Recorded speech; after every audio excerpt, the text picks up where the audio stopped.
Hey everyone, hope you're doing great. Welcome back to my channel. In today's video, we'll dive into what if Deku was trapped in a time loop during the UA entrance exam. Smash that subscribe button, and be sure to peek at the description below. Let's begin. The sun was a liar. It shone with a brilliant, optimistic glare, glinting off the impossibly vast, H-shaped monolith of glass and steel that was UA High School. It promised a new day, a bright future, the very embodiment of the plus-ultra spirit the school championed. But to Izuku Midoriya, standing frozen before its grand gates, the sunlight felt like a spotlight, exposing him for the fraud he was. His heart was a frantic drum against his ribs, a rhythm of pure, unadulterated terror. 10 months. 10 months of hellish, non-stop training under the greatest hero the world had ever known, All Might. 10 months of dragging refrigerators across a trash-strewn beach, of muscle fibers tearing and mending, of pushing his body to the absolute brink. It had all culminated in a single, desperate moment on that pre-dawn shore. He had eaten a strand of All Might's hair. And now, he possessed one for all. The thought sent a tremor through his hands, which he quickly clenched into fists at his sides. He could feel it, a dormant ocean of power churning deep within his marrow. It was a sacred torch, a legacy passed down through generations of heroes, and it had been entrusted to him. A quirkless, worthless Deku who, until less than a year ago, had thought his only path to heroism was in the lines of his notebooks. He felt like a stolen car with a rocket engine shoved under the hood. He hadn't even had a chance to turn the key. All Might's warning echoed in his mind, stark and terrifying. If you try to use it at 100% without proper training, your limbs will most likely blow right off. Move it, Deku. The voice was a low, angry growl that cut through his spiraling thoughts like a shard of glass. Izuku flinched, a full-body recoil ingrained in him from a decade of torment. He didn't even need to turn to know who it was. Katsuki Bakugo stalked past him, his school uniform immaculate, his posture radiating a predatory confidence that Izuku could only dream of. His crimson eyes flickered sideways, pinning Izuku with a look of pure contempt. "Don't stand in my way, you damn pebble!" Bakugo snarled, not even breaking his stride. "You don't even belong here." Izuku's throat closed up. He couldn't form a reply. He could only watch as Kaken's spiky blonde head disappeared into the throng of other hopefuls, each one buzzing with energy and showcasing some minor, casual display of their quirk. A girl with hair made of what looked like shimmering vines, a boy whose fingers were tipped with metallic plugs, another who casually stretched his neck like a giraffe to see over the crowd. They all belong. They were born for this. And he was an imposter, a glitch in the system. "I can't do this," the familiar, insidious whisper slithered through his mind. "I'm going to fail. I'm going to let All Might down. I'm going to." His foot caught on an uneven paving stone. Mortification flared hot in his chest as his body pitched forward, his worn red sneakers leaving the ground. This was it. This was how his heroic journey would begin, not with a bang, but with a pathetic, face-planting whimper in front of the most prestigious hero academy in Japan. He squeezed his eyes shut, bracing for the humiliating impact with the concrete. It never came. A strange, weightless sensation enveloped him. The world tilted back to its proper axis, and his feet settled gently on the ground. He blinked, bewildered, and turned to see a girl with a round, cheerful face and a permanent blush on her cheeks holding her hand out, fingers spread. "Sorry for using my quirk on you without asking," she said, her voice warm and bubbly. She pressed her fingertips together. "But well, it's a bad omen to fall, right? Release!" The weightless feeling vanished instantly. Izuku stared at her, his mind a blank slate. "I'm super nervous, too," she chirped, giving him a bright, encouraging smile. "Guess we all are. Well, good luck in there." With a little wave, she hurried off towards the entrance, her brown hair bobbing with each step. Izuku stood rooted to the spot, his face burning for a completely different reason now. A girl had spoken to him. A kind girl had saved him from humiliation. The simple, unexpected act of grace was a life raft in his sea of anxiety. She was so nice. His moment of reverie was shattered by a sharp, commanding voice. "Are you all right? You seem to be in a daze." Izuku jumped, turning to see a tall, broad-shouldered boy with dark blue hair and glasses. He was chopping the air with one hand in a rigid, formal gesture. It was the same boy who had tried to call out Present Mike in the orientation hall. Izuku recognized him from the entrance briefing pamphlet. "Tenya Ida, that girl," Ida said, his brow furrowed with intense seriousness. She intuited the subtext of the exam's true nature. She understood that there is more to being a hero than simple combat prowess, a willingness to help others, even one's rivals. She is to be commended. He looked at Izuku, his gaze sharp and appraising. "As for you, you were completely frozen. You must learn to focus your mind. UA is no place for the hesitant." With that final, stern piece of advice, Ida marched off, his movements precise and militaristic. Izuku was left reeling, his brief moment of hope squashed under the weight of more criticism. He's right. I was just standing there. I need to get it together. He took a deep breath, the air tasting of steel and ozone and shattered dreams. He squared his shoulders, trying to imitate the posture of All Might he'd seen in so many videos. I can do this. I have to do this. He forced his legs to move, one step after the other, and walked through the gates of UA. The auditorium was cavernous, plunging them all into a disorienting darkness broken only by a single, massive spotlight on the stage. On it stood the voice hero himself, Present Mike, his signature sunglasses gleaming, his directional speaker-like hair pointing to the heavens. "For all you examinee listeners tuning in, welcome to my show today," he boomed, his voice echoing through the hall with enough force to vibrate Izuku's teeth. "Everybody say hey." A dead, heavy silence answered him. Izuku, a lifelong hero fanboy, felt a pang of second-hand embarrassment for the pro-hero. Present Mike took it in stride. "What a refined response! Then I'll quickly present to you the lowdown on how this practical exam is gonna go. Are you ready?" More silence. "Yeah!" he screamed anyway. On the massive screen behind him, a pixelated graphic popped up, showing the silhouettes of 3 different robots. "Like your application said, you rockin' boys and girls will be out there conducting 10-minute mock urban battles. After this, you'll head to your specified battle center, sound good?" Izuku clutched his worn notebook, his pen already poised. He wasn't allowed to bring it in, but the habit was too strong to break. His mind was racing, trying to analyze, to find an edge. 10 minutes. That's not a lot of time. I need to be efficient. But how? Present Mike pointed a leather-gloved finger at the screen. 3 different types of faux villains are stationed in each battle center. You earn points for each of them based on their level of difficulty. Your goal, my dear listeners, is to use your quirks to rack up a heroic amount of points. And don't go punching other examinees or any other unheroic stuff like that, 'cause that's a big no, you dig? Izuku's eyes scanned the schematics. 1-pointers, 2-pointers, 3-pointers. They looked durable. Heavily armored. Not something you could just knock over. A cold dread seeped into his bones. How was he supposed to fight those? A punch would destroy the robot, but it would also destroy his arm, taking him out of the fight instantly. A kick would shatter his leg. He had a nuke, but the exam required a scalpel. Then, a 4th, much larger silhouette appeared on the screen, colored a menacing dark red. And finally, there's the 4th villain type, the arena trap. A gimmick that goes on a rampage in narrow streets. It's the 0-pointer. Present Mike's voice dropped into a more conspiratorial tone. This guy is worth 0 points. He's an obstacle. Something to be avoided. I recommend my listeners just run away and let him be. Izuku nodded to himself, committing it to memory. Avoid the big one. Got it. Focus on the smaller bots. But how do I fight them? He didn't have an answer. The bus ride to Battle Center B was a silent, suffocating torture. He was surrounded by a sea of confidence. The boy with the naval laser was preening. A girl with pink skin and horns was chatting excitedly with a girl whose earlobes were long and dangly. Izuku just stared at his own trembling hands, the dormant power beneath his skin feeling less like a gift and more like a curse. All Might entrusted this to me, he thought, his knuckles white. He told me I could be a hero.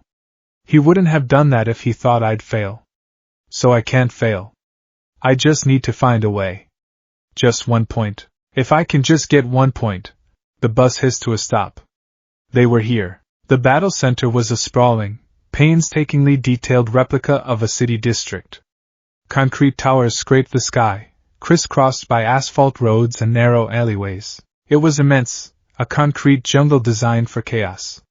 The other examinees were stretching, activating their quirks, their faces set with determination. Izuku just felt small. He saw the kind girl from the entrance, Uraraka.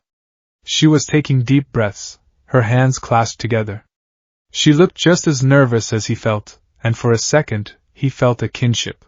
But then he saw Ida again, doing deep lunges, his expression one of pure, laser-like focus. He saw Bakugo cracking his knuckles, small explosions popping in his palms like firecrackers, a wicked, hungry grin on his face. The contrast was staggering. They were warriors preparing for battle. He was a lamb being led to the slaughter. The massive gates in front of them stood closed, a final barrier between his old life and his potential new one. The air grew thick with anticipation. "Okay, start!" President Mick's voice blasted from unseen speakers. Silence. Everyone looked around, confused. Izuku felt his blood run cold. "What's wrong? There are no countdowns in real battles. Run! Run! The die is cast, you know!" In an instant, the world exploded. A wave of bodies surged forward, a stampede of quirks and ambition. Dust kicked up from dozens of powerful strides. Izuku's mind went blank. His feet, which had felt so heavy moments before, now felt like they were encased in concrete. He just stood there, mouth slightly agape, as the entire crowd of examinees rushed past him, their figures shrinking as they disappeared into the urban maze. He was alone. Left behind at the starting line. Hey! Wait up! He stammered to an empty street. The gates began to slowly grind shut behind him. Panic, sharp and electrifying, finally jolted his limbs into action. He scrambled forward, barely making it through before they closed with a resounding boom, sealing him inside his own personal hell. The first 2 minutes were a blur of headless chicken panic. Izuku ran through the artificial streets, his breath coming in ragged, desperate gasps. The sounds of combat were everywhere. Explosions, the screech of metal, triumphant yells. Every sound was a point being scored by someone else. He rounded a corner and saw his first chance. A one-point robot, a squat, green machine on a single large tread, was rolling down the street. It swiveled its single red optical sensor, scanning the area. "Okay, here we go. My chance!" Izuku's mind screamed. "Use one for all." "No, wait," All Might said, "my limbs would pop off." Okay, think. What would a hero do?" He didn't have time to answer. A glittering, concentrated beam of light shot past his ear with a soft wing sound. The laser struck the robot directly in its optical sensor, and the machine seized up, sparks flying from its joints before it toppled over with a crash. "Merci!" a flamboyant voice called out. Izuku looked up to see the blonde boy from the bus, Aoyama, perched on a fire escape, his hand on his hip. He winked. "Aoyama Yuga, at your service, and at my service, my dazzling naval laser." Another point stolen. Izuku felt a wave of nausea. He turned and ran deeper into the city. The next few minutes were more of the same. Every time he spotted a robot, someone else was already there. He saw Ada, moving with inhuman speed, delivering precise, powerful kicks that disabled robots one after another, his movements a masterclass in efficiency. He saw Bakugo, a whirlwind of incandescent rage, blasting through entire groups of robots with his explosions, his laughter echoing maniacally. He even saw Uraraka. She'd tap a two-pointer, making it float helplessly into the air, and then release her quirk, sending it crashing down into another robot below. It was clever, strategic, and utterly effective. And Izuku did nothing. He was a ghost haunting the battlefield, a spectator at his own execution. The weight of his powerlessness was a physical thing, pressing down on his chest until he could barely breathe. Useless. Useless. Useless.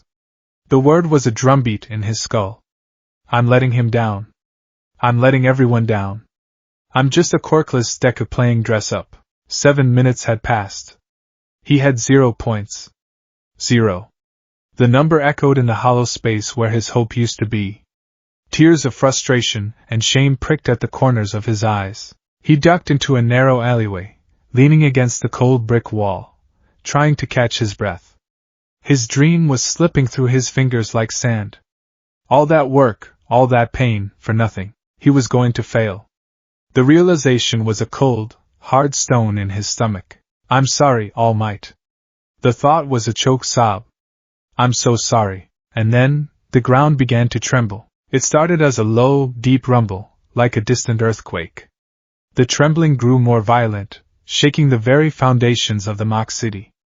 A fine dust rained down from the tops of the buildings. A shadow fell over the alleyway, a shadow so vast and absolute it blotted out the sun. Izuku peeked out from his hiding spot, his heart hammering against his ribs. His blood ran cold. It was the zero-pointer, but the word, robot, was a pathetic descriptor for the thing that was now tearing a building apart at the end of the street. It was a mechanical god of destruction, a titan of green metal and black pistons that towered over the tallest skyscrapers. Its head was a block of sensors and grills, its arms thick enough to demolish entire city blocks with a single swing. Each step it took was a miniature earthquake, cracking the pavement and sending cars flying like toys. The other examinees, who had been fighting with such confidence moments before, were now a screaming, panicked mob. It's the zero-pointer! Run! Just run away! It's not worth any points! Get out of here! They were right. This was the obstacle. The unkillable gimmick. The smart move, the only move, was to run. Izuku's survival instincts screamed at him to turn and flee, to join the stampede of students escaping the mechanical behemoth's path of destruction. He was about to do just that when he heard a small, pained cry. Ow! The sound was faint, nearly lost in the cacophony of destruction and panic. But Izuku heard it. He whipped his head around, his eyes scanning the rubble-strewn street at the feet of the approaching titan, and he saw her. It was the kind girl. Uraraka. Her leg was pinned beneath a massive slab of concrete, a casualty of the robot's rampage. She was struggling, her face pale with pain and terror as she looked up at the colossal machine bearing down on her. She was trapped. She was going to be crushed. In that instant, everything else in the world ceased to exist. The exam, the points, the fear of failure, All Might's warnings, it all evaporated. The frantic, terrified muttering in his head went silent. There was no analysis, no hesitation. There was only a single, crystalline thought, as clear and sharp as a diamond. A hero would save her. Something inside him broke. Or maybe, something was finally unleashed. He sprinted out of the alleyway, running towards the danger, towards the zero-pointer. He didn't have a plan. He didn't have a strategy. He only had the image of a crying girl and a legacy of power simmering beneath his skin. Clench your butt cheeks, and yell this from the bottom of your heart. All Might's voice, a memory from that day on the beach, roared to life in his mind. This was it. The one and only time he could use this power. He had to make it count. He felt it then, the raging sea of one for all. It surged from the core of his being, a torrent of raw, untamed energy.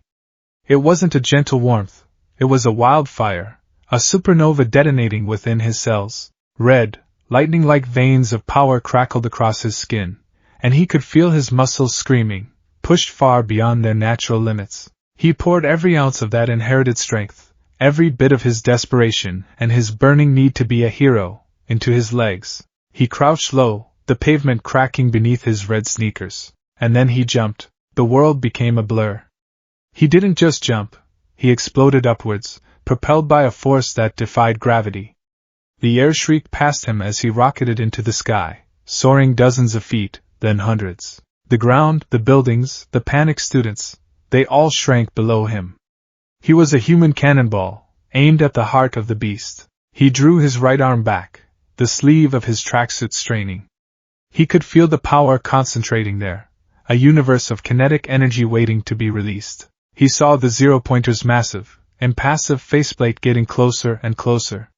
He saw Uraraka's wide, terrified eyes looking up at him in disbelief. He thought of his mother's worried face. He thought of Bakugo's sneer. He thought of All Might's brilliant, unwavering smile. He pulled all of it together, every frustration, every hope, every ounce of his being, and screamed the word that would define him. Smash! His fist connected with the robot's head. The sound was not just a crash. It was a sonic boom that shattered every window for 3 blocks. A concussive shockwave erupted from the point of impact, a visible distortion in the air. The zero-pointer's head, forged from inches of reinforced steel, didn't just dent. It caved in on itself like a tin can, a catastrophic implosion of metal and wiring. The Titan shuddered, its single red eye flickering out. It froze for a moment, a dead colossus against the sky, before it began to topple backwards, away from Uraraka, its own immense weight finishing the job. Izuku hung in the air for a single, victorious second. I did it. Then, the pain hit him. It was a white-hot, all-consuming agony that eclipsed thought itself. He looked down at his right arm and saw a mangled, grotesquely swollen ruin. The limb was shattered, twisted at unnatural angles, purple and black and utterly destroyed. The recoil from his own punch had been devastating. But it wasn't just his arm. The force he'd channeled through his legs for the jump had been too much. He felt a sickening snap in his left leg, then his right. The bones had turned to powder. He was falling. His body, now just a sack of broken meat, tumbled limply through the air. He had no control. The world spun violently. He saw the ground rushing up to meet him. He saw the shocked faces of the other examinees, Ida's mouth hanging open in stunned silence.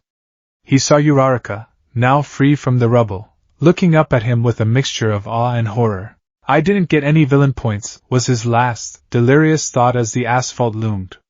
But I did something right. Didn't I, All Might? His consciousness began to fray.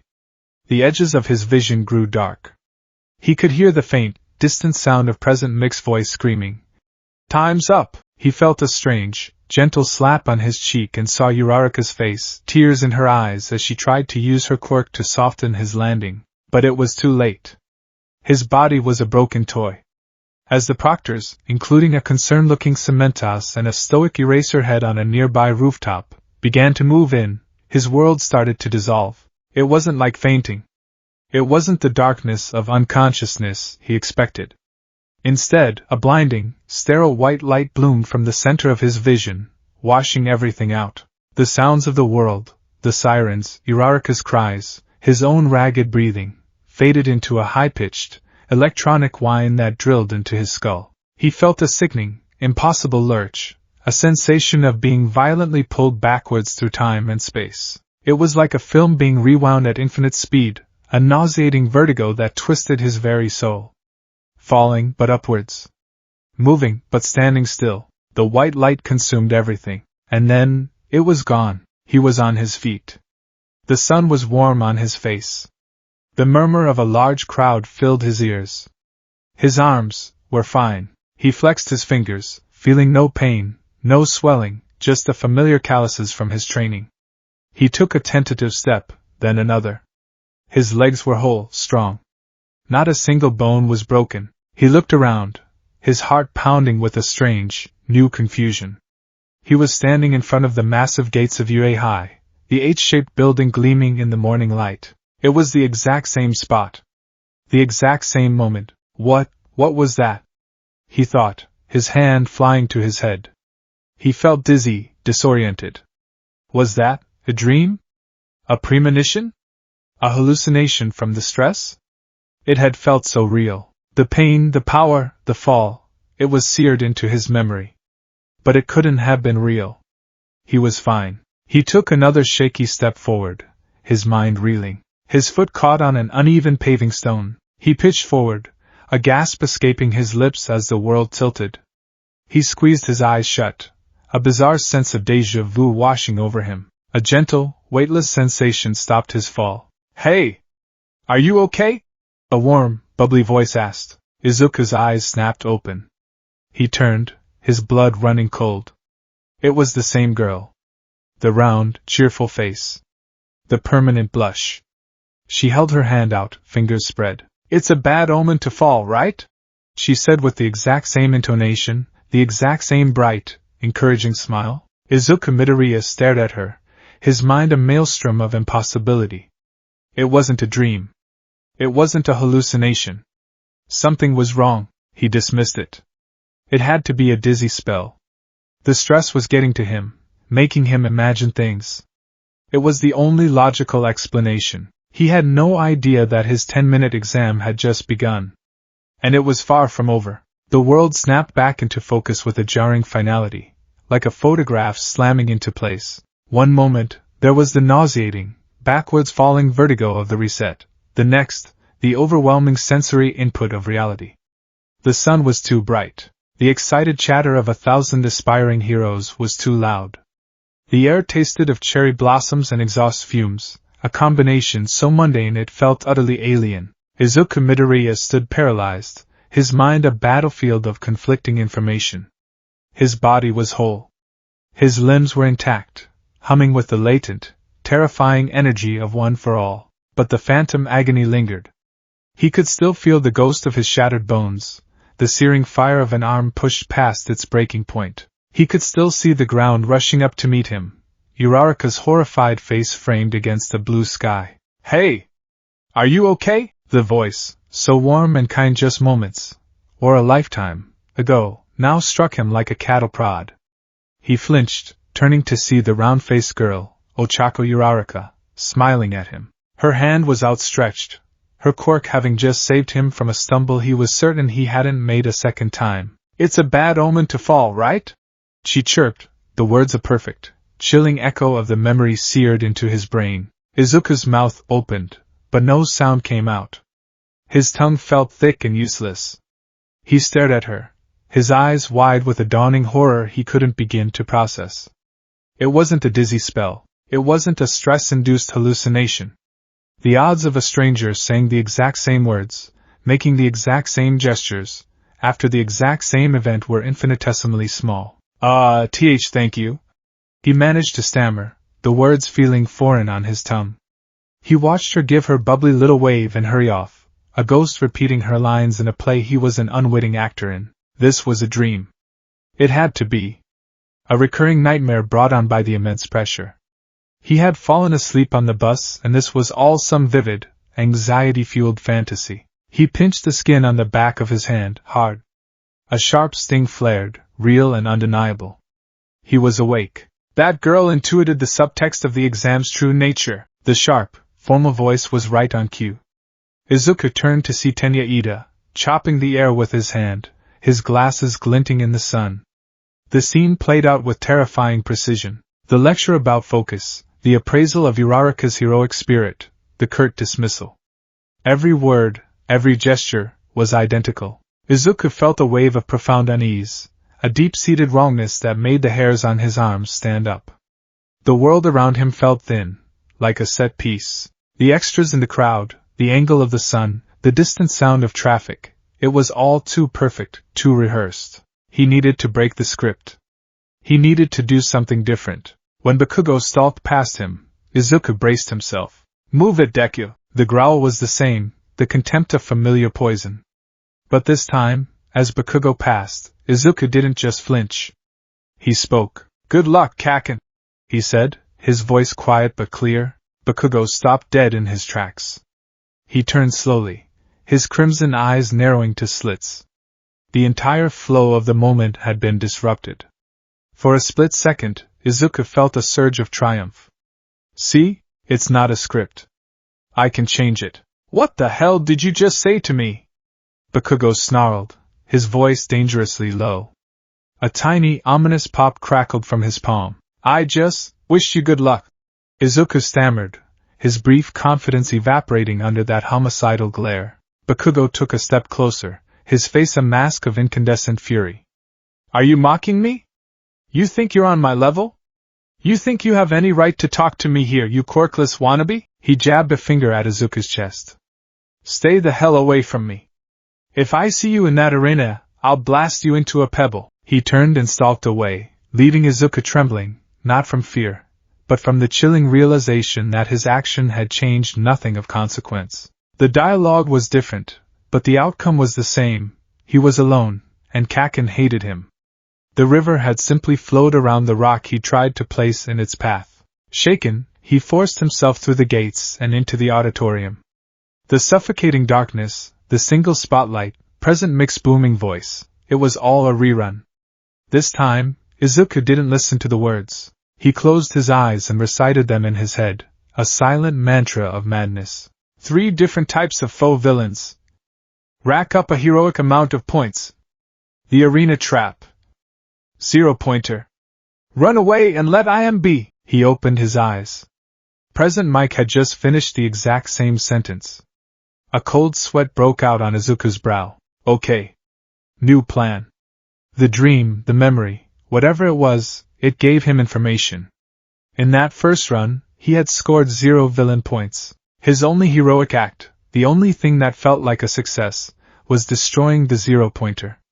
But that had happened at the very end. This time, he wouldn't wait. He would be aggressive from the start. He would hunt down the smaller robots and get points on the board. He would not be a spectator. The bus ride was the same silent torture. The gates to Battle Center B were the same imposing barrier. But this time, when President Mike screamed, "Start!"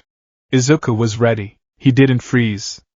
He burst forward with the rest of the crowd, his legs pumping, his mind racing. He was faster than most of them, his 10 months of All Might's hell training giving him a powerful physical base. He outpaced the main group, his eyes scanning the streets for the glint of metal. There. A 1-pointer, rolling out of an alley. This is it. My chance. He ran towards it, his mind a frantic mess. How do I stop it? I can't use one for all, not a full punch. A kick? No, my leg will break. Maybe I can just disable it. He got to the robot and, in a fit of desperate inspiration, tried to pry open the maintenance panel on its side. His fingers, strengthened by months of hauling scrap, scrabbled at the seams. It wouldn't budge. It was sealed tight. The robot's optical sensor swiveled to focus on him, a low electronic whirring sound emanating from its chassis. Suddenly, a long, gray strip of material shot past him and wrapped around the robot's head. With a thwip, the machine was yanked backwards, spun around, and slammed into a wall by a boy with strange, tape dispenser-like elbows. Sorry, man, looked like you were struggling. The boy, Hantashiro, called out with a friendly grin before zipping away to find his next target. Frustration churned in Izuku's gut. He ran on. He saw another robot, a 2-pointer, cornered by a student with a muscular, multi-limbed tail. The student, Mashireo Ojiro, used his tail like a sledgehammer, smashing the robot's joints with practiced ease. Izuku was hopelessly outmatched. Every other examinee had a tool perfectly suited for this job. His tool was a tactical nuke he couldn't risk detonating. He was a carpenter trying to build a cabinet with a stick of dynamite. The minutes bled away. 5, then 6, then 7. The result was the same. Every target he found was snatched away by someone with a faster, more efficient quirk. The sounds of explosions, lasers, and crumbling metal were a constant reminder of his own mounting failure. He was still at 0. It's not working, he thought, his chest heaving as he ducked behind a burnout bus. I'm no better than last time. I'm just a faster failure. Then, the ground began to tremble. The shadow fell. The Titan rose. The 0-pointer. The other students screamed and ran, a tide of humanity flowing away from the destruction. Izuku watched them go, his heart pounding a familiar, dreadful rhythm. And then, he heard it. The small, pained cry. He looked, and there she was. Uraraka. Pinned by the same slab of concrete, in the same spot, her face a mask of the same terror. And Izuku's mind, frayed and desperate, latched onto the one and only variable that had yielded a positive result.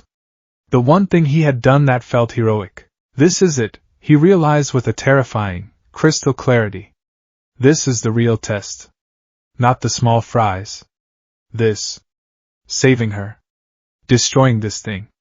This is how you pass. The logic was flawed, born of desperation and trauma, but it was the only logic he had. His first run hadn't been a complete failure. It had been a dress rehearsal for the main event. He didn't hesitate. He channeled the power, the red lightning crackling over his skin. He felt his muscles scream in protest as the inferno of one for all ignited within him. He crouched, shattering the pavement.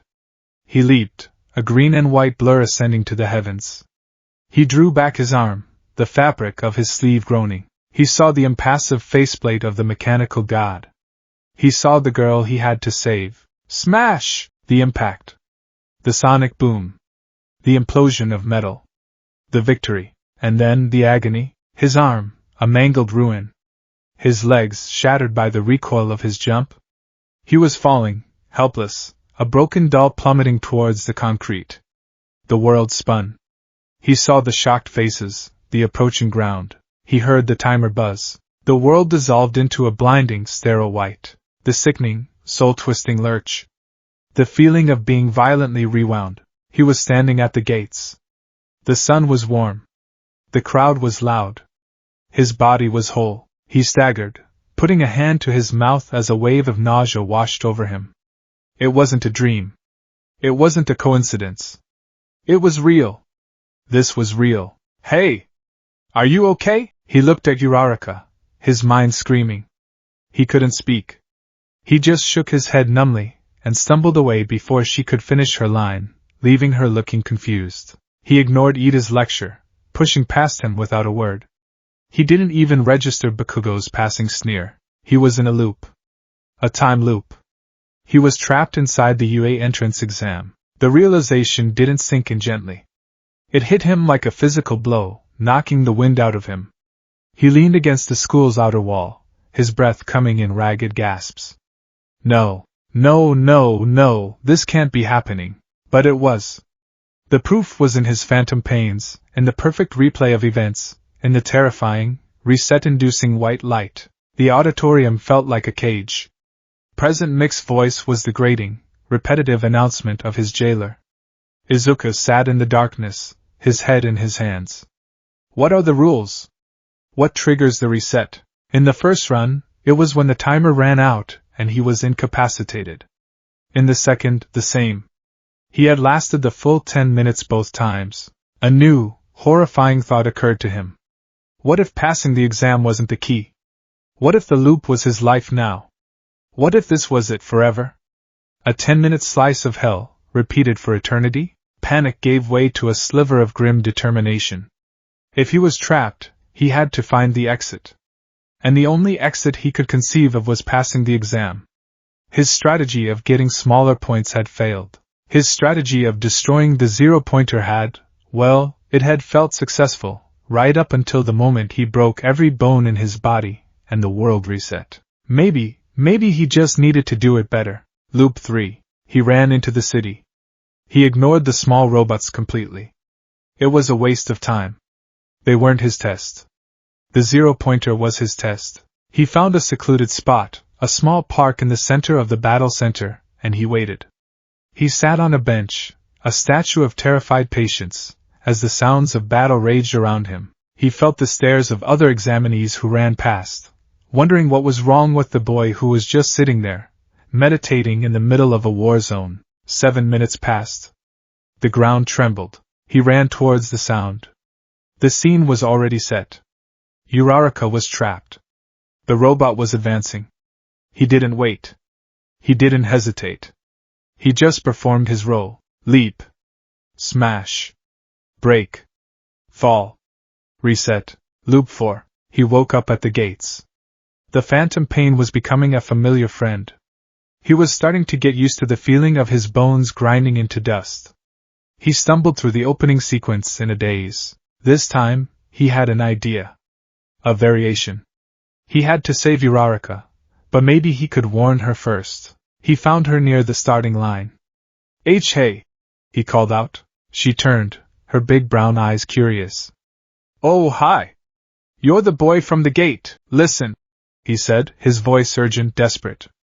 At the 7-minute mark, a giant robot is going to appear. Its first step will cause a lot of rubble to fall near the central plaza. Stay away from there, please. It's dangerous. She stared at him, her head tilted. A giant robot? You mean the zero-pointer? President Mike said we should just run from that one. But, how do you know exactly when and where it will show up? I have a good feeling. Just trust me, he pleaded. She gave him a kind but skeptical smile. Okay, thanks for the warning, I guess. Good luck. She ran off into the city. Izuku spent the exam shadowing her from a distance. He watched as she cleverly racked up points, floating robots and letting them crash. As the 7-minute mark approached, she was near the central plaza. Izuku held his breath. Please listen. Please stay away. The ground trembled. The 0-pointer appeared. And in the ensuing chaos, a panicking student with a gigantification quirk stumbled, knocking into Uraraka and sending her sprawling. She fell, her ankle twisting, directly into the path of a collapsing wall. She ended up pinned by a slab of concrete, in the exact same spot. The universe, it seemed, demanded this sacrifice. Izuku's heart sank. It didn't matter if he changed the variables. The outcome was fixed. A grim sense of fatalism settled over him. His path was set. He sighed, the sound lost in the chaos. He channeled one for all. Leap. Smash. Break. Fall. Reset. Loop 5. This time, Izuku was angry. He woke up at the gates and a fire was burning in his chest. A fire of pure, undiluted frustration. This stupid, endless, sadistic test. This prison. He wasn't going to play its game. He wasn't going to wait for the 0-pointer. He was going to make his own damn points. He ran into the city, his eyes wild. He saw a 1-pointer. He didn't try to pry it open. He didn't try to trip it. He drew back his fist, the red lightning of one for all flaring to life. If this is the only tool I have, then I'm going to use it. He punched it with everything he had. Smash! The 1-point robot didn't just break. It atomized. A shockwave of shrapnel shredded the street. The result was spectacular. The cost, however, was immediate. His arm exploded. Not figuratively. The force, contained in such a small vessel and unleashed on a nearby target, had nowhere to go but back into him. His bones turned to splinters, his muscles to pulp. The pain was so intense, so immediate, that he barely had time to scream before his body went into shock. He collapsed to the ground, his right arm a useless, bloody appendage. He was incapacitated. The 10-minute timer wasn't even halfway done. He looked up at the sky, his vision blurring. And the world began to dissolve into that terrible, familiar white light. The lurch.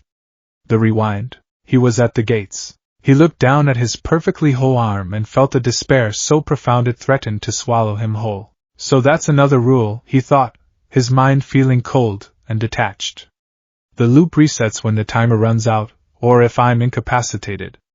I can't take myself out of the fight early. This meant his only viable strategy, the only one that allowed him to last the full 10 minutes, was the one he'd been using. The 0-pointer was the only target big enough, the circumstances of saving Uraraka the only catalyst epic enough, to justify the self-destructive use of his power and still, somehow, feel like a victory. It was a trap. A perfect, elegant, inescapable trap. The exam was forcing him down a single, painful path. Loop 6. He was a machine. He went through the motions. Uraraka. Ida. Bakugo. The auditorium. The bus. The gates. He didn't try to talk to anyone. He didn't try to change anything. He was a ghost, haunting his own past. He found his waiting spot in the park and sat down, his face a blank mask. The agony of the repeated smashing was taking its toll. It wasn't just physical anymore. It was psychological. He was becoming grimly accustomed to the sensation of his own body being torn apart. He could anticipate the exact moment the bones would snap, the precise way the muscles would tear. He braced for it now, not with fear, but with a weary, resigned acceptance. The ground trembled. He got up. He ran. He saw the girl. He saved her. Leap. Smash. Break. Fall. Reset. Loop 7. He woke up at the gates of UA High, and something inside him snapped. He looked at the gleaming, H-shaped building, at the optimistic sun, at the cheerful, hopeful faces of the other examinees, and he was filled with a bottomless, soul-crushing hatred for all of it. This wasn't a school, it was his Colosseum. These weren't his peers, they were the oblivious audience. Uraraka wasn't a kind stranger, she was the bait in his trap. He didn't move. He didn't speak. He just stood there as Uraraka tripped, saved herself without his presence, and ran past him with a confused look. He stood there as Ida marched past. He stood there as Bakugo shoved him, screaming insults that he barely heard. He made it onto the bus, a hollow shell. He sat through President Mick's speech, his eyes empty and unfocused. He walked into Battle Center B, and as the gates boomed shut behind him, he found a deep, dark alleyway, sat down with his back against the cold brick, and pulled his knees to his chest, and he waited. He did nothing. He heard the explosions and the crashes.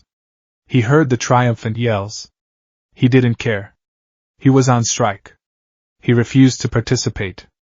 Let the loop reset. Let it do its worst. He was done. 7 minutes passed. The ground trembled. He heard the screams. He heard the panic. He heard the distinctive, deafening footsteps of the zero-pointer getting closer and closer. He heard a building collapse nearby, and then he heard a small, faint, terrified cry. He knew whose it was. He knew what was happening just a few streets over. She was trapped. She was alone. And he was sitting in an alley, sulking. The timer buzzed, its shrill cry signaling the end of the exam. The world around him didn't reset. Not yet. He could hear the proctor starting to move in, the sounds of post-exam procedures. In his mind's eye, he saw it clearly, the shadow of the zero-pointer falling over Uraraka. The dead, impassive faceplate staring down at her. Her terror. Her helplessness. And this time, no green and white savior was coming. He had failed her. He had let her be crushed. All because he was tired. All because he was frustrated. The white light finally came, blooming from the edges of his vision. It felt different this time. It felt like a condemnation, the lurch. The rewind. He was standing at the gates. His body was whole. The sun was shining, but his spirit was broken. The denial was long gone. The brute force strategy had been proven a suicidal, pointless endeavor. All that was left was the cold, hard reality of his situation. He was Izuku Midoriya. He was trapped in a 10-minute time loop. And he was utterly, completely, and hopelessly screwed. The loop wasn't a bug, it was a feature. It was a prison designed specifically for him, and every attempt he made to break the walls with his fists only resulted in his own broken hands. He looked up at the UA building, no longer seeing a symbol of hope, but the unyielding face of his eternal warden. The world reformed around Izuku Midoriya for the 8th time. The sensation was no longer just nauseating, it was existentially wearying. He felt the phantom pains of 7 shattered bodies layered over his whole one, a ghostly shroud of agony that clung to him tighter than his own skin. The sun was the same, the crowd was the same, the cheerful, oblivious chatter was the same. It was a perfect copy of a morning he now loathed with every fiber of his being. He stood before the UA gates, a veteran of a war no one else knew was being fought. The despair from his last, failed loop, the one where he had done nothing, the one where he had willingly let Uraraka perish in his mind's eye, had settled deep in his bones, a cold, heavy sediment. He had tried denial. He had tried brute force. He had tried anger and non-participation. Every path had led back to this exact same starting line. He was a rat in a maze, and the walls were closing in. As Uraraka tripped, he mechanically stepped forward and caught her arm before she could fall. It was a new action, a tiny deviation, but it felt hollow. "Whoa, thanks," she said, surprised. "That was close." He just nodded, his throat too tight to speak, and let go. He walked past her, past Ida, past Bakugo, his mind a gray, static-filled fog. He was an automaton, performing the prologue to his own repetitive tragedy. He sat on the bus, staring at his own reflection in the window. The face that looked back was his, but the eyes were different. They were older. The frantic, hopeful panic of his first run had been ground down into something hard and bleak. He looked haunted. He was haunted by the ghost of his own repeated failures. By the memory of a kindness he was forced to witness again and again. By the specter of a power he could not control. He sat through President Mick's orientation, the words washing over him. This time, however, something snagged in the fog of his despair. It was a single, innocuous detail that he had heard 7 times before but never truly listened to. 3 different types of foe villains are stationed in each battle center. You earn points for each of them based on their level of difficulty. On the screen, the pixelated robots appeared. 1-pointer. 2-pointer. 3-pointer. Difficulty. The word echoed in the sudden quiet of his mind. Why had he assumed brute force was the only answer? Why had he fixated on his own power as the singular solution? He had spent 7 lifetimes trying to solve a complex equation by smashing it with a hammer. He looked down at his hands. Not at the dormant power thrumming within them, but at the hands themselves. The calloused fingertips. The faint ink stains that never quite washed out. These were the hands of an analyst. The hands that had filled 13 notebooks, hero analysis for the future, with meticulous, obsessive detail. For 10 years, when he had no power of his own, his mind had been his only weapon.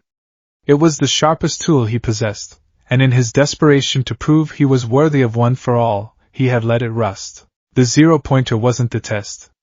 Uraraka wasn't the bait.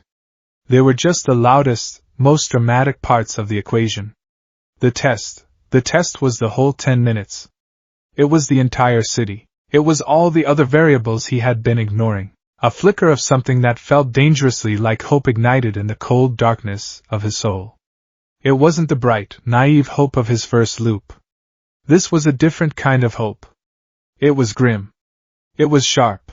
It was the hope of a prisoner who, after ramming his head against the cell door 100 times, finally stops to examine the lock. The fog in his mind began to clear, replaced by a cold, razor-sharp clarity. His despair didn't vanish. It sublimated. It transformed from a crippling weight into a whetstone, honing his focus to a terrifying edge. He had an infinite number of chances. He had 10 minutes of endlessly repeating data. This wasn't a prison, it was a laboratory.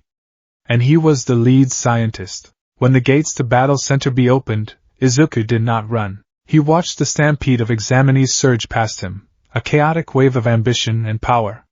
He let them go. He was no longer competing with them. This loop was not for points. This loop was for reconnaissance. With the initial chaos faded, he took a deep, centering breath and began to move. He ran with a purpose he hadn't felt since the very first loop, his powerful legs carrying him effortlessly through the streets. He climbed to the roof of a 5-story building, the ascent easy after months of All Might's training. From this vantage point, a significant portion of the battle center was laid out before him like a map.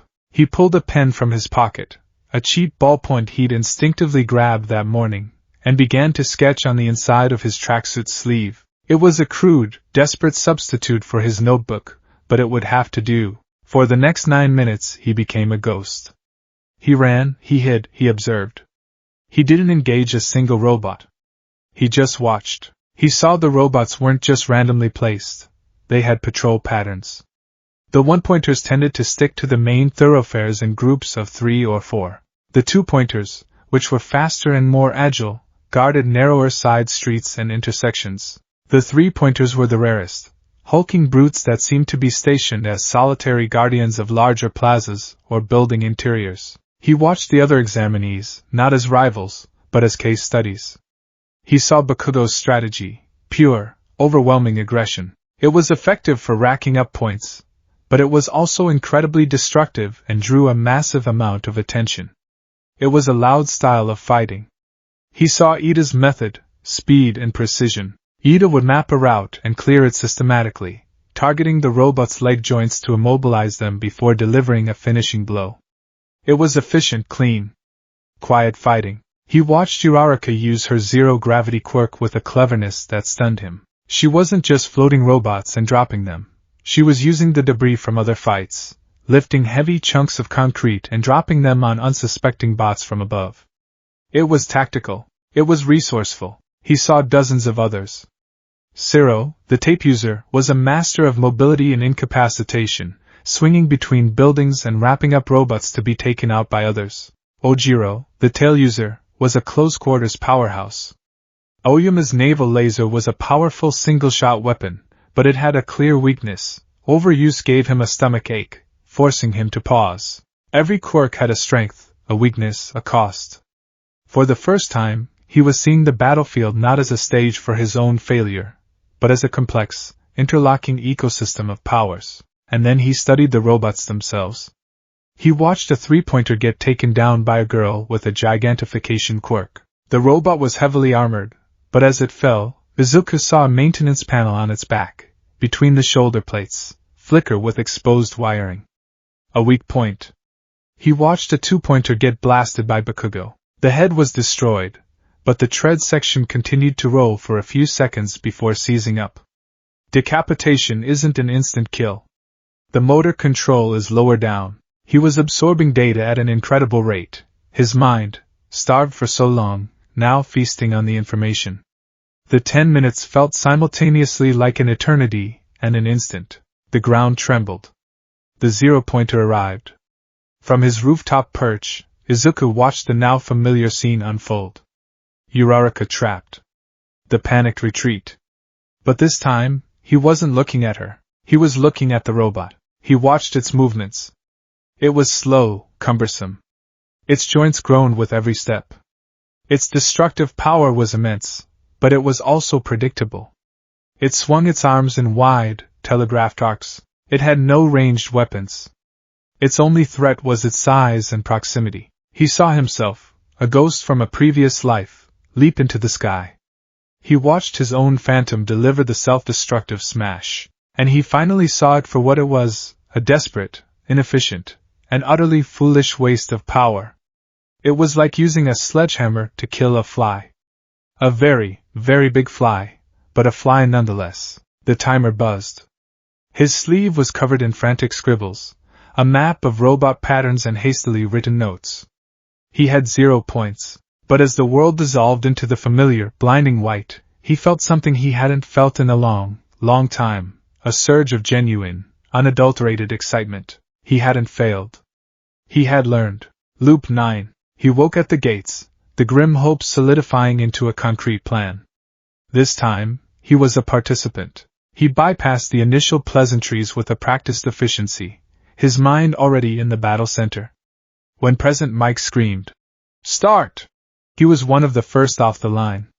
But he wasn't running blindly. He was following a specific route he'd mapped in the previous loop, a route that took him away from the main crush of examinees and towards a secluded industrial sector. He found his first target, a lone one-pointer, rolling down a narrow service alley. In his first real loop, he had panicked. In his observation loop, he had simply watched it. Now, he saw it for what it was, a puzzle. Okay, Midoriya. Think, he told himself, his voice a low, steady murmur. You can't punch it at 100%. That's a reset. You can't pry it open. That's a waste of time. But All Might said the danger was using 100% of the power. What if I don't use 100%? It was a terrifying thought. The power felt like a binary switch, off, or on to the maximum. All Might had never mentioned a dimmer switch. But what if one existed? What if the key wasn't just controlling if he used the power, but how much? He held up his right hand, the same hand he had sacrificed in 7 previous lives. He took a deep breath, trying to feel the raging ocean of one for all within him. He didn't try to summon the whole ocean. He tried to summon a single cup of water. He focused, concentrating the power not in his entire arm, not in his fist, but in the tip of his middle finger. He could feel it. The power resisted.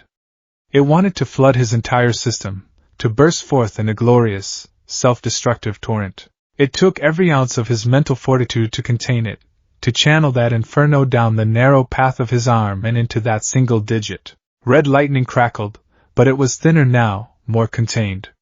His finger began to throb, an intense, painful pressure building within it. He grit his teeth, sweat beading on his forehead, the robot's optical sensor fixed on him. It began to roll forward, its manipulative claws extending. Now or never! He flicked his finger. It wasn't a punch. It was a flick. A simple, precise motion. Delaware. Smash! He whispered, the name coming to him in a flash of inspiration. The result was instantaneous and shocking. The air in front of his finger compressed, creating a visible shockwave, a miniature cannon blast of pure kinetic force. The blast shot across the alley and struck the one-pointer dead center. The robot's armored chassis crumpled like tinfoil. It was thrown backwards, slamming into the brick wall with enough force to crack it, before collapsing into a heap of smoking, sparking scrap. 1 point. Izuku stared, his mouth agape.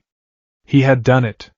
He had scored a point without turning his entire arm into a pile of mangled flesh. Then the pain hit. It was an excruciating, blinding agony, but it was localized. He looked down at his middle finger. It was a mess. The nail was gone, the skin was split open, and the bone was clearly, horrifyingly broken, bent at an unnatural angle. It was a deep, nauseating purple, swollen to twice its normal size. Tears sprang to his eyes from the sheer shock of the pain. It was bad. It was really, really bad. But it was only his finger. His arm was fine. His legs were fine. He was still in the fight. A hysterical, half-sob, half-laugh escaped his lips. It was a breakthrough. A painful, agonizing, but monumental breakthrough. He had a weapon. An ugly, self-destructive, but usable weapon. He had 9 more fingers. He cradled his ruined hand, his mind racing. He couldn't keep doing that. 9 more flicks meant 9 more broken fingers and a completely useless hand. It was unsustainable. But it was a start. It was proof of concept. He spent the rest of the exam testing his limits. He found another 1-pointer. This time, he tried to channel an even smaller amount of power. He flicked. The resulting air bullet was weaker. It dented the robot's armor but didn't disable it. The robot charged. Izuku dodged and tried again, putting a little more oomph into it. That flick shattered the robot's optical sensor, disabling it. His finger throbbed, bruised and aching, but it wasn't broken. He was calibrating. He was learning control through agonizing trial and error. He encountered a 2-pointer, its armor thicker. His small, non-bone-breaking flicks weren't enough. He had to make a choice. Waste time trying to chip away at it, or sacrifice a finger for a guaranteed takedown. He grit his teeth, aimed his left index finger, and unleashed another Delaware smash. The 2-pointer was obliterated. His left index finger was broken. 2 more villain points. 8 fingers remaining. This was his new reality. His score was measured in broken bones. Each point came at a physical price. But it was a price he could now choose to pay. He was no longer a passenger in his own body. He was a pilot, albeit one flying a plane that was actively trying to kill him. He managed to take down another 1-pointer and another 2-pointer, breaking his right index and left middle fingers in the process. He now had a total of 6 points. His hands were a throbbing, mangled mess of broken digits and bruised knuckles. The adrenaline was the only thing keeping the pain at a manageable level. He saw the clock on a building. 6:45. The 0-pointer was coming. He had a choice. He could try to limp to the finish line, maybe bag 1 or 2 more small robots and end with a handful of points. Or he could face the Titan, armed with this new, terrible knowledge. The ground began to tremble. He ran towards the plaza, his mind already working. The old strategy was dead. The 100% smash was off the table. It was an instant reset. So how could he save Uraraka? He arrived at the scene. It was just as he remembered. Uraraka trapped. The students fleeing. The mechanical god, advancing. He didn't look at the robot's head. He looked at its feet. He looked at the street. He looked at the buildings lining the plaza.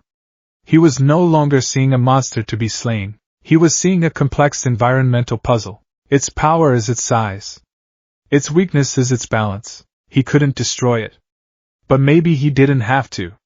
Maybe he just needed to trip it. He looked at his remaining, unbroken fingers. He had 6 left. What could he do with 6 Delaware smashes? He could pepper its ankles, maybe. Dent the armor. But would it be enough to unbalance a machine that weighed thousands of tons? Unlikely. He needed more firepower. He needed something bigger than a finger flick. The thought was terrifying, but the analytical part of his brain, now fully awake and in command, demanded he consider it. If he could channel a tiny fraction of power into a finger, could he channel a slightly larger, but still non-100%, fraction into his whole arm? It would be a cataclysmic risk. Too little power, and it would do nothing. Too much, and he'd be back at the starting gates with another phantom limb. He'd have one shot. He saw Uraraka struggling, her face pale with fear. That settled it. The risk was necessary. He ran forward, not up, but parallel to the beast. He focused, trying to dredge up the feeling of the power, but this time he tried to put a leash on it. He didn't want the ocean. He didn't want the cup of water. He wanted a fire hose. Controlled, directed, powerful, but not world-breaking. He imagined a dial in his mind, cranking it up from 0%. 1%. 2%. 3%. He felt nothing. 4%. A faint warmth. 5%. A definite tingle. He pushed it further. 8%. 10%. The power began to surge, the red lightning flickering. It wanted to roar to 100. He wrestled with it, his teeth grinding, sweat pouring down his face. He forced it to stop, to hold at an arbitrary, terrifying number he guessed might be around 15%. His arm screamed. It felt like it was being submerged in lava, the muscles stretched to their absolute limit, the bones groaning under a strain they were never meant to endure. It was an agony that dwarfed a broken finger, but it was not the explosive, shattering pain of a 100% smash. His arm was holding together. Just barely. He planted his feet, aimed not at the robot, but at the street directly in front of it. If I can't trip the robot, I'll take the ground out from under it. He punched the asphalt. Detroit. Smash! The name felt right. It wasn't the full, world-shaking power of All Might's signature move. It was a lesser version. His version. The ground exploded. The shockwave wasn't a sonic boom, but a deafening crack, like a glacier calving. The pavement erupted upwards in a shower of stone and dirt. He had created a massive, crater-like trench directly in the zero-pointer's path. The Titan's next step, which would have crushed the spot where Uraraka lay, instead fell into nothing. Its massive metal foot plunged into the crater. For a split second, the robot hung in the air, its center of gravity thrown completely off. And then, with the groan of a dying whale, it began to topple sideways, away from Uraraka, crashing into the side of a building with a cataclysmic boom. It wasn't destroyed. It was neutralized. Izuku fell to his knees, his right arm hanging limp and useless at his side. It was on fire, a deep, throbbing agony radiating from his shoulder to his mangled fingers. It was broken. Badly, but it was still attached to his body. He looked up, panting, and saw Uraraka staring at him, her expression one of pure, unadulterated awe. The timer buzzed. Silence. The world held its breath. Izuku held his. He waited for the white light. He waited for the lurch. Nothing happened. The world stayed solid. The sounds of distant sirens began to filter in. The loop, it hadn't reset. He had 6 villain points. He had a shattered right hand and a broken right arm. But he had survived the full 10 minutes. He had found a new path. He looked at his trembling, ruined hands, and for the first time in what felt like an eternity, Izuku Midoriya smiled. It was a pained, exhausted, but triumphant smile. The analyst was awake, and the game had just changed. The reset came with a familiar, sickening lurch, but this time, Izuku was ready for it. The blinding white light was no longer a harbinger of despair, but a signal. A fresh slate. A clean laboratory. The phantom pain of his broken arm and shattered fingers was still a ghostly echo, a grim reminder of the price of progress, but it was overlaid with the fresh, invigorating memory of success. He had survived the 10 minutes. He had found the dimmer switch to his internal nuke. The loop hadn't ended, which meant passing the exam wasn't the key. The key was something else. He had to get it right, and his last performance, while a monumental leap forward, clearly wasn't right enough. He stood before the UA gates, the scene now as familiar to him as his own bedroom. Loop 10. A nice, round number. He felt a strange sense of calm, the frantic energy of his earlier selves replaced by a cold, analytical focus. He was no longer a terrified examinee. He was a researcher beginning a new experiment. His last run had proven that controlled, sub-100% power was possible. But it was a horrendously inefficient strategy. 6 villain points for the price of 4 broken fingers and a shattered arm. He'd passed the threshold of not resetting, but at that rate, he'd never score high enough to actually pass the exam in a meaningful way. He had a weapon, but he had no skill. He was flailing in the dark. He needed a new paradigm. The prologue of his day played out. He navigated the opening encounters with a detached politeness, his mind already 3 steps ahead, planning his next run. On the bus to Battle Center B, he didn't stare out the window. He watched the other students. He wasn't just observing their quirks anymore. He was observing their mentality. He saw the quiet confidence of some, the nervous energy of others, the predatory arrogance of Bakugo. His gaze settled on one individual, Tenya Ida. Ida sat perfectly upright, his back ramrod straight, his hands placed firmly on his knees. He wasn't fidgeting or chatting.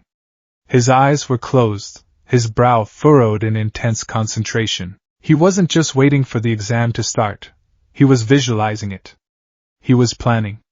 He was a strategist. Izuku remembered Ida's performance from his observation loop. The speed. The precision. The systematic clearing of sectors. There was no wasted movement, no flashy displays.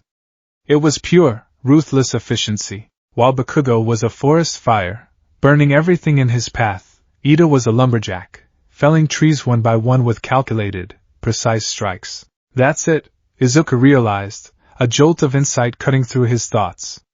I have the power, but I have no methodology. I'm all sledgehammer and no blueprint.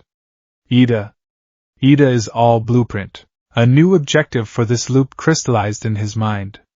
He wasn't going to focus on his own points. He wasn't going to experiment with one for all. He was going to shadow a master. He was going to learn from his rival. When President Mick's voice boomed, "Start!" Izuku moved with the crowd, but his goal was different. He scanned the rushing bodies, his eyes searching for a flash of dark blue hair and the glint of glasses. He spotted Ida breaking away from the main group, heading west, his legs already pumping, the vents on his calves beginning to glow with a faint heat. Izuku followed. He kept his distance, staying a block or two behind, using rooftops and alleyways to remain unseen. It was a testament to his all-might trained physique that he could even keep up. Ida was phenomenally fast, his quirk, engine, allowing him to cover ground at an incredible pace. The first thing Izuku noticed was that Ida didn't just run blindly. He would sprint to a major intersection, stop for a single, breathtaking second to scan the connecting streets, and then choose a path. He was constantly processing information, updating his mental map of the battlefield. Izuku watched as Ida engaged his first targets, a cluster of 3 one-pointers. Ida didn't just charge in. He approached from an angle that kept all 3 robots in his line of sight. He accelerated, a blur of motion, and delivered a single, powerful kick to the leg joint of the first robot, crippling it. Without breaking his stride, he pivoted, using his momentum to swing into a spinning kick that took out the second robot's tread. The third robot turned to face him, its weapon systems powering up. But Ida was already on it, his foot lashing out to crush its optical sensor. 3 robots, disabled in under 5 seconds. Izuku, perched on a fire escape, felt his jaw go slack. He had been so focused on utter annihilation, the smash, that the concept of tactical incapacitation had barely occurred to him. Ida wasn't trying to blow the robots up. He was just taking them off the board. He was treating their armor not as a wall to be demolished, but as a shell protecting vulnerable systems. Targeting weak points, Izuku murmured, his mind racing. He pulled out his pen and began making notes on his arm, a habit he was now refining. Ida Method 1, Survey. 2. Prioritize. 3. Cripple, don't destroy. 4. Efficiency of motion. He continued to shadow Ida, his admiration growing with every calculated move. Ida was a textbook hero in motion. He was disciplined, powerful, and unbelievably effective. Izuku watched him rack up point after point, his score climbing into the double digits with an ease that made Izuku's own painful 6-point victory feel pathetic. But then Izuku noticed something else. Ida was so focused, so ruthlessly efficient, that his situational awareness was a razor-thin line pointed directly at his next target. He was a missile locked onto a heat source. He didn't look up. He didn't check his flanks unless it was part of his initial survey. His single-minded pursuit of points was, in itself, a form of tunnel vision. This realization gave Izuku an idea. A risky, stupid idea that could get him yelled at, but one his inner analyst couldn't resist. He had to test this theory. He had to interact. He scrambled down from his perch and took a series of shortcuts he'd memorized from previous loops, cutting ahead of Ada's projected path. He positioned himself in an alleyway, his heart pounding. This was different from warning Uraraka.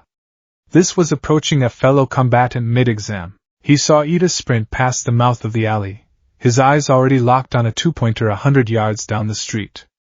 Ida was completely oblivious to Izuku's presence. Izuku took a deep breath. "Ida-san!" he called out. Ida didn't even slow down. Izuku tried again, louder. "Ida-san, wait!" This time, Ida skidded to a halt, turning his head, his expression one of pure annoyance. "What is it?" "I am in the middle of accumulating points. This is hardly the time for idle chatter." Izuku ran out to meet him, his hands held up in a placating gesture. "I know. I'm sorry to interrupt, but I was thinking, your quirk is for speed and mine is for power. We could be more efficient if we worked together. I could draw their attention, you could take them out from the side." Ida stared at Izuku as if he had just sprouted a second head. He took in Izuku's plain tracksuit, his nervous energy, his lack of any visible quirk. His gaze was dismissive, almost pitying. "Work together?" Ida said, his voice laced with incredulity. He chopped the air with his hand, a gesture of sharp finality. "This is an examination, not a team-building exercise. Every hero must be capable of acting independently. To rely on another at this stage would be to admit one's own weakness." He gave Izuku a final, cutting look. "Furthermore, you have not demonstrated any capacity that would suggest a partnership with you would be efficient." The words were a slap in the face. You haven't demonstrated any capacity. He was right. To Ida, Izuku was just a quirkless, muttering obstacle. A nobody standing in the way of his victory. "Now if you'll excuse me," Ida said, turning away. "Time is wasting." He accelerated, leaving Izuku standing alone in a cloud of dust and humiliation. The rejection stung, but beneath the sting, the analyst in Izuku's mind was worrying. He's not wrong. Why would he trust me? I'm an unknown variable. To lead, or even to partner, you must first demonstrate value. It was a harsh lesson, but a vital one. The sting of rejection quickly gave way to a renewed sense of purpose. He wouldn't be deterred. He would just have to change his approach. The loop reset. Loop 11, white light. Gates. Prologue. Bus. Auditorium. This time, Izuku had a new plan. A better one. He wasn't going to ask for an alliance. He was going to earn Ida's attention. He shadowed Ida again, but this time with a different intent. He was no longer just an observer. He was a silent partner. He used his superior vantage points and his now intimate knowledge of the city's layout to stay one step ahead. He watched as Ida prepared to engage a two-pointer head-on. Izuku, perched on a nearby rooftop, saw what Ida didn't. A one-pointer was rolling out of a garage behind Ida, preparing for a pincer attack. In his previous loops, Ida would have handled it, but it would have cost him a few precious seconds and thrown off his rhythm. Izuku didn't shout this time. He acted. He found a loose piece of concrete on the roof, about the size of his fist. He gauged the trajectory, the distance. He threw it. The chunk of concrete arced through the air and landed with a loud clang on a metal dumpster 10 feet to Ida's left. The unexpected sound broke Ida's concentration. He instinctively flinched, his head snapping towards the noise. That brief glance was all it took. Out of the corner of his eye, he caught the movement of the one-pointer emerging from the garage. Ida's reaction was instantaneous. He aborted his forward charge, spun on his heel, and dispatched the flanking one-pointer with a single, brutal kick before pivoting back to the original two-pointer and disabling it as well. It was a masterful display of reflexes and combat prowess. Ida stood still for a moment amid the wreckage, his head tilted. He glanced back towards the dumpster, then up at the surrounding rooftops. His eyes narrowed, but he saw nothing. Izuku had already ducked behind a ventilation unit. A slow smile spread across Izuku's face. It worked. He hadn't interfered directly. He had simply provided a piece of crucial, anonymous intel. A nudge. He spent the next 5 minutes doing the same thing. He would spot a hidden enemy or a structural weakness and create a subtle diversion. A thrown rock to mimic footsteps. A kickkin to draw a robot's attention away from Ida's blind spot. He became Ida's guardian angel, his invisible spotter, ensuring his rival's path was as smooth and efficient as possible. He wasn't just learning from Ida. He was actively refining Ida's own strategy from the shadows. But he knew this passive assistance wasn't enough. He had to escalate. He had to prove his worth in a way that couldn't be ignored. He needed to save Ida from a threat he couldn't handle on his own. He found his opportunity in the form of a three-pointer. It was a hulking brute of a machine, twice the size of Ida, stationed in a narrow, enclosed courtyard. It was armed with massive, piston-powered fists, and its armor was significantly thicker than the smaller bots. Ida, flush with his uninterrupted success, charged in with his usual confidence. He went for the leg joints, but his kicks, while powerful, only seemed to scratch the thick plating. The three-pointer swung a massive fist. Ida dodged, but the sheer force of the blow pulverizing the wall behind him sent a shockwave that staggered him. The robot pressed its advantage, its movements surprisingly fast for its size. Ida was on the defensive, his incredible speed negated by the tight confines of the courtyard. He was dodging, weaving, but he couldn't find an opening. Izuku could see the frustration mounting on his face. This wasn't the clean, efficient combat he was used to. This was a brawl. The three-pointer cornered Ida against the wall and raised both fists for a devastating overhead smash. Ida's eyes widened. He wouldn't be able to dodge in time. This was Izuku's moment. He was on the roof above the courtyard. He didn't have time for a controlled smash. He needed something fast. He channeled a tiny spark of one for all into his right index finger, a finger he had already broken in a previous life, making the phantom pain a familiar accomplice. He flicked. Delaware smash! The compressed air bullet shot down from above. It wasn't aimed at the robot's body. It was aimed at a specific spot Izuku had identified in his observation loop, the exposed wiring on the back of the robot's neck. The air bullet struck true. It wasn't powerful enough to destroy the robot, but it hit the sensitive electronics with the force of a hammer blow. Sparks erupted from the robot's neck. Its red eye flickered. Its entire system seized for a critical half-second. The twin fists, poised to crush Ida, froze in midair. It was all the opening Ida needed. His mind, no longer clouded by panic, saw the opportunity. With a roar of effort, he activated his quirk's ultimate move. Recipro burst. The engines on his calves flared with an intense blue flame. He exploded forward with a burst of speed that was almost too fast for the eye to follow. A human torpedo aimed at the robot's center of mass. He struck the staggered three-pointer with the force of a freight train. The robot, its systems already failing, was lifted off its feet and slammed backwards into the far wall of the courtyard. It crumpled with a final, shuddering groan, its light dying for good. Ida stood panting in the sudden silence, the blue flames from his engines dying down. He stared at the wreckage, then slowly, deliberately, looked straight up at the roof where Izuku was hiding. Their eyes met. There was no hiding this time. Ida had felt the shift, seen the sparks from the robot's neck, understood that the critical opening had not been a matter of luck. He stared at Izuku, his usual stern expression replaced with one of stunned, unadulterated shock. He saw the boy he had dismissed as a quirkless obstacle, the one who had babbled about teamwork, and was forced to reconcile that image with the person who had just saved him with a display of precise, timely, and completely unseen power. Izuku's heart was hammering. He had been seen. The plan had worked. He gave a short, sharp nod, a silent acknowledgement, before turning and scrambling away, disappearing over the edge of the roof. He didn't need to see Ida's reaction. He had planted the seed. He spent the rest of the exam on his own. He had a new appreciation for tactical thinking. He didn't just rush robots anymore. He looked for environmental advantages. He lured a one-pointer under a rusty water tower and then, with a well-aimed Delaware smash at a corroded support beam, brought the whole thing crashing down on top of it. He herded two two-pointers into a dead-end alley and then sealed the entrance by bringing down a fire escape, trapping them for another student to mop up later. He was thinking like a hero, not just a brawler. The ground trembled. The 0-pointer.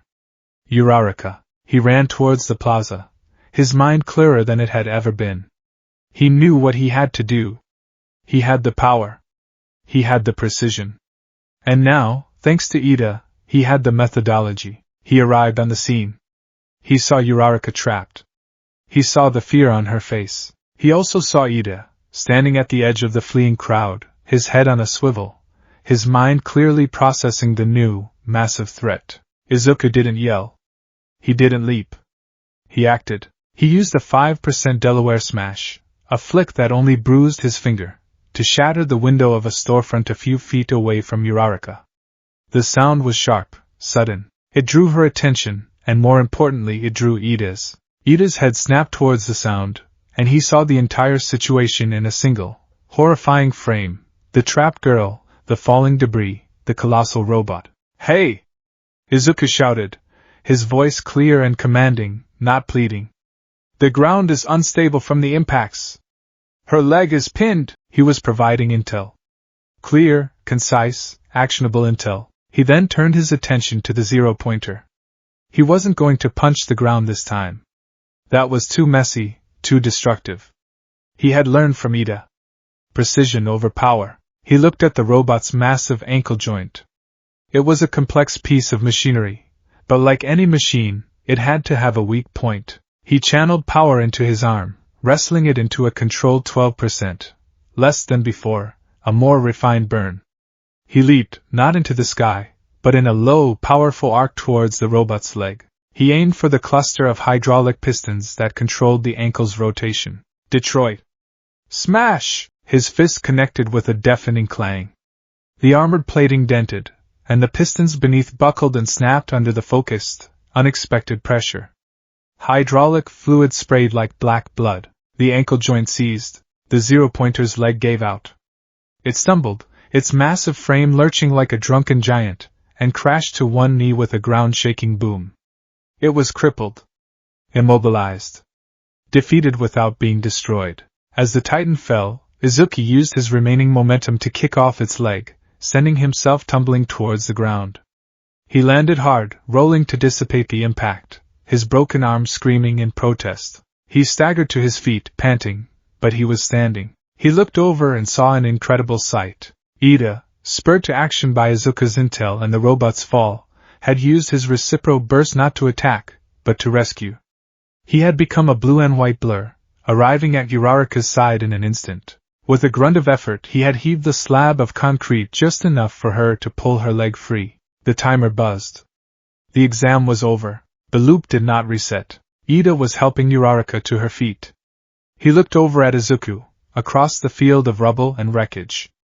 The look on his face was no longer one of shock or dismissal. It was something else entirely. It was a look of profound, bewildered respect. Izuku Midoriya had earned it.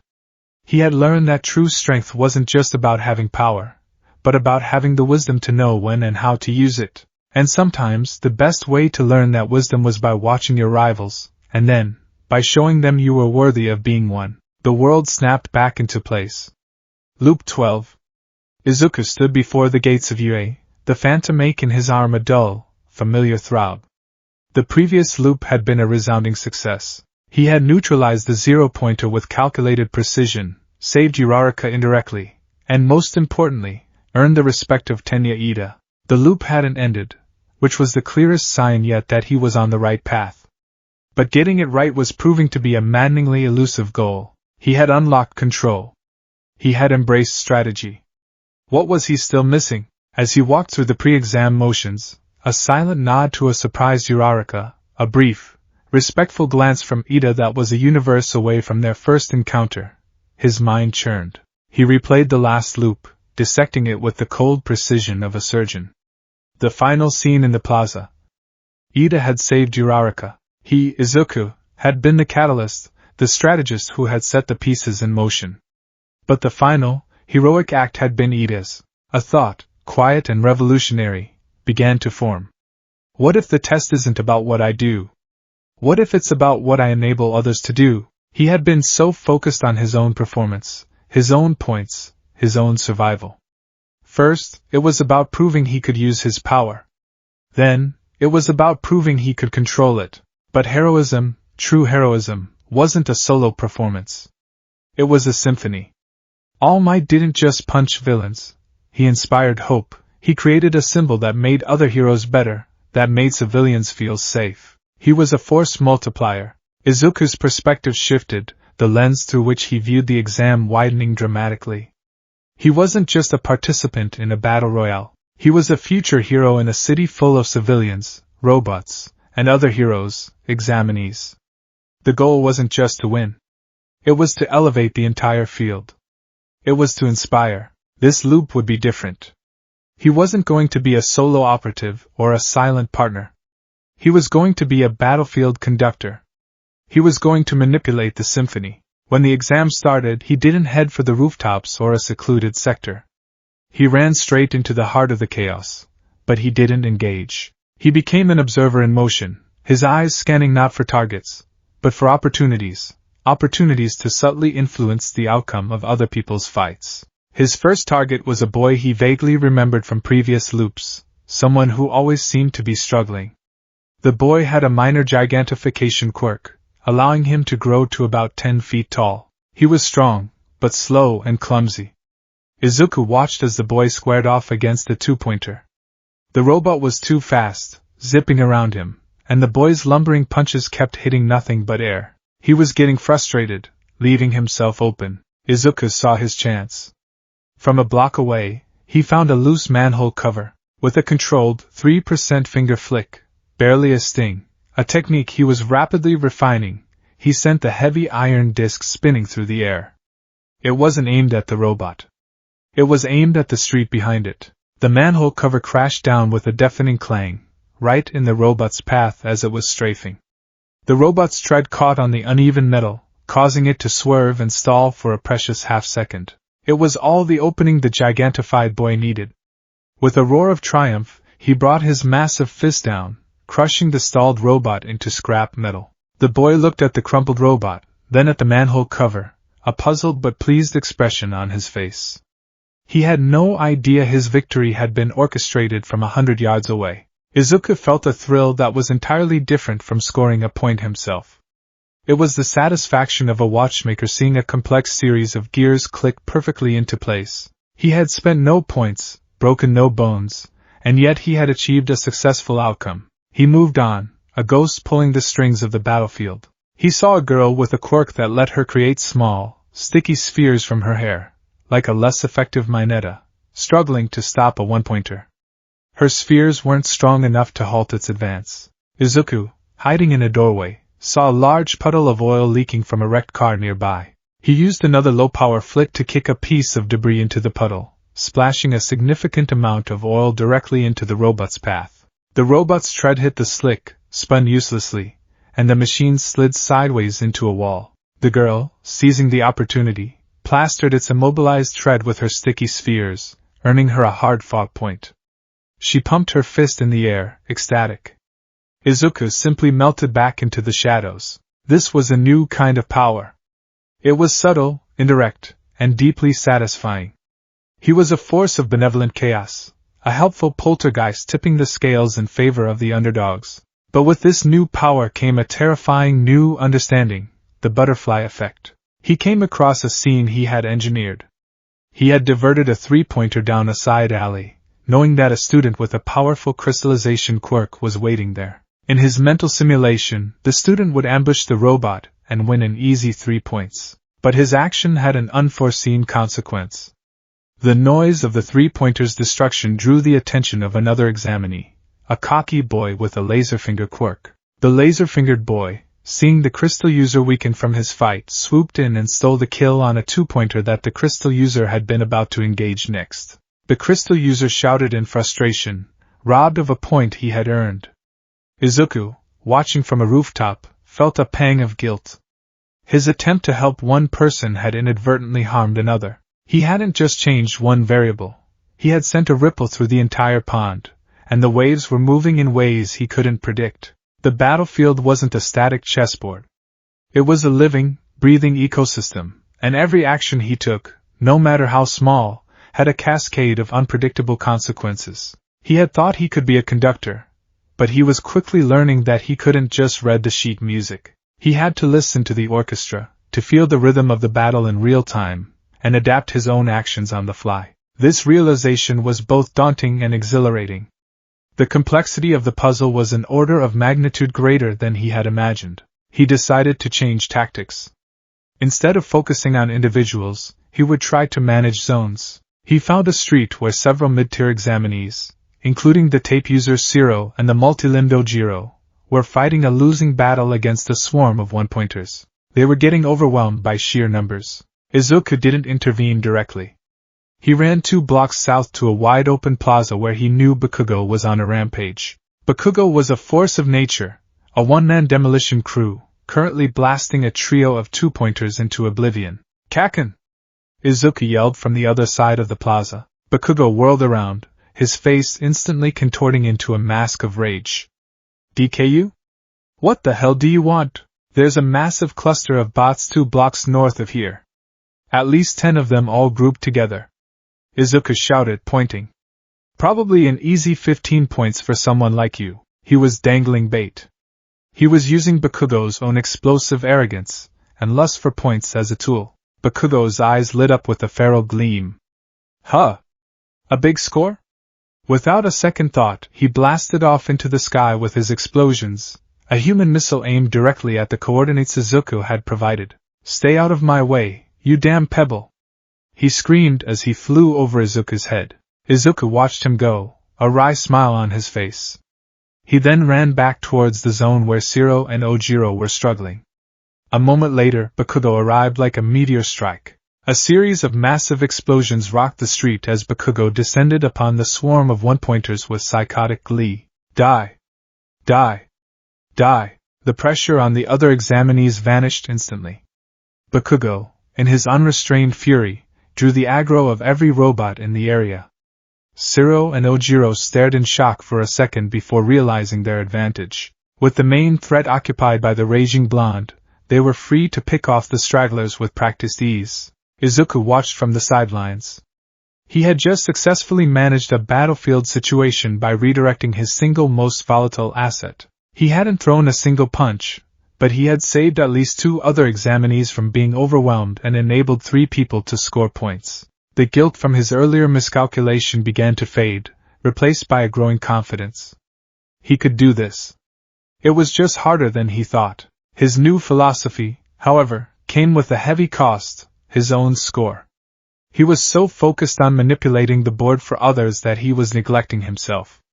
With 5 minutes gone, he had 0 points. He had broken no bones, but he was on track to fail the exam spectacularly, which would surely trigger a reset. He needed to balance his role as a battlefield commander with his role as a participant.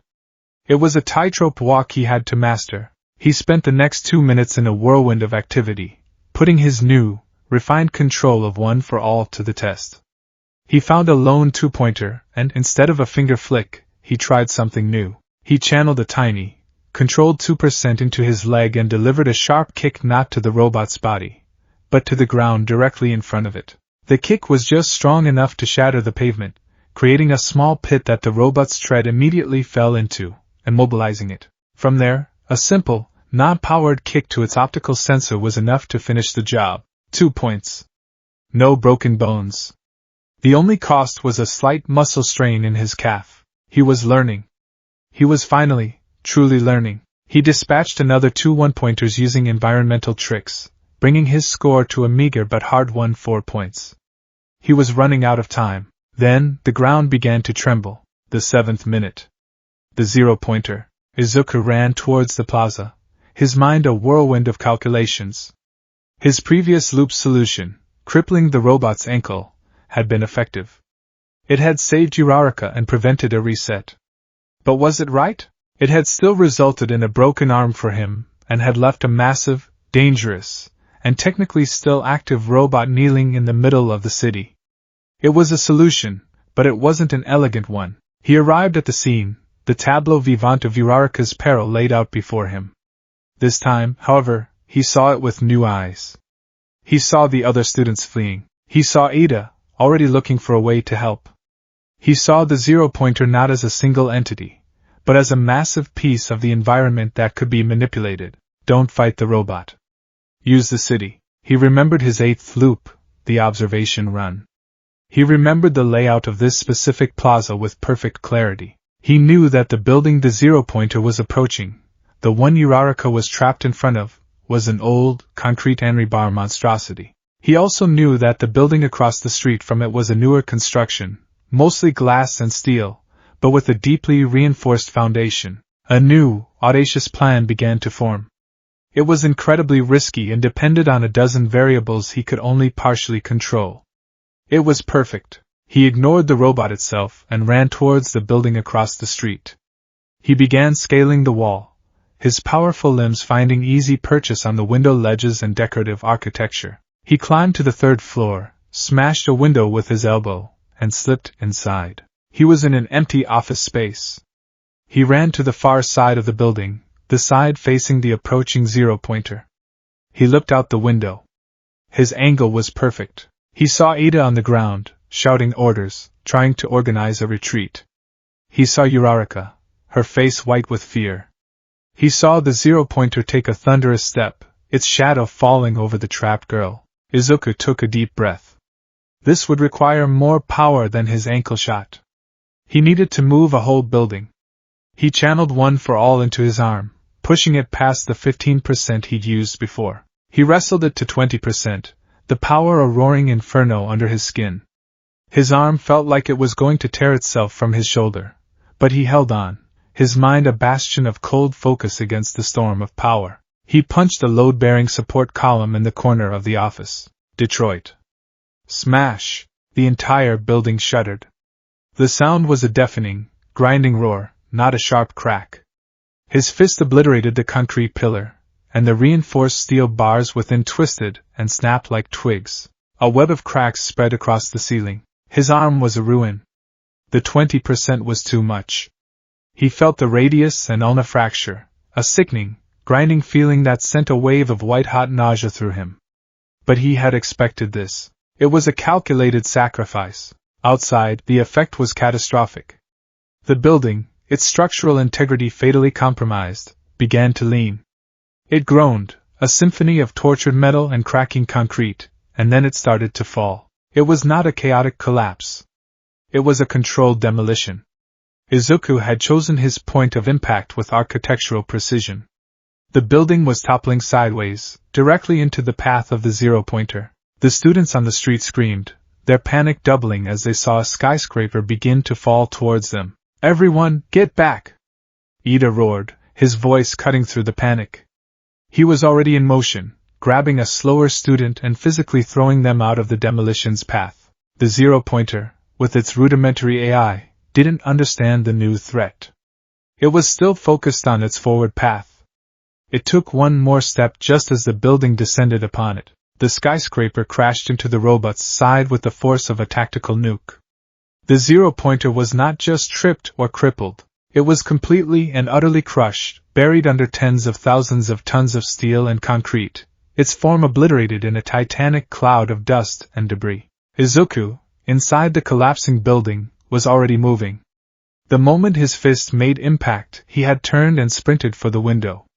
He leaped out into open air just as the floor behind him gave way. He was falling, his body battered, his arm broken, but his mind was clear. He saw Uraraka, still trapped, now facing the new threat of the massive dust cloud and the shockwave of rubble. He used his one good arm to angle his body, aiming for a flagpole he saw sticking out from the building opposite. He caught it, the metal groaning under the impact, and used it to swing his body, redirecting his momentum away from the street and towards the roof of a smaller, adjacent building. He landed hard, tumbling across the gravel, the impact jarring every bone in his body. He lay there, panting, his vision swimming.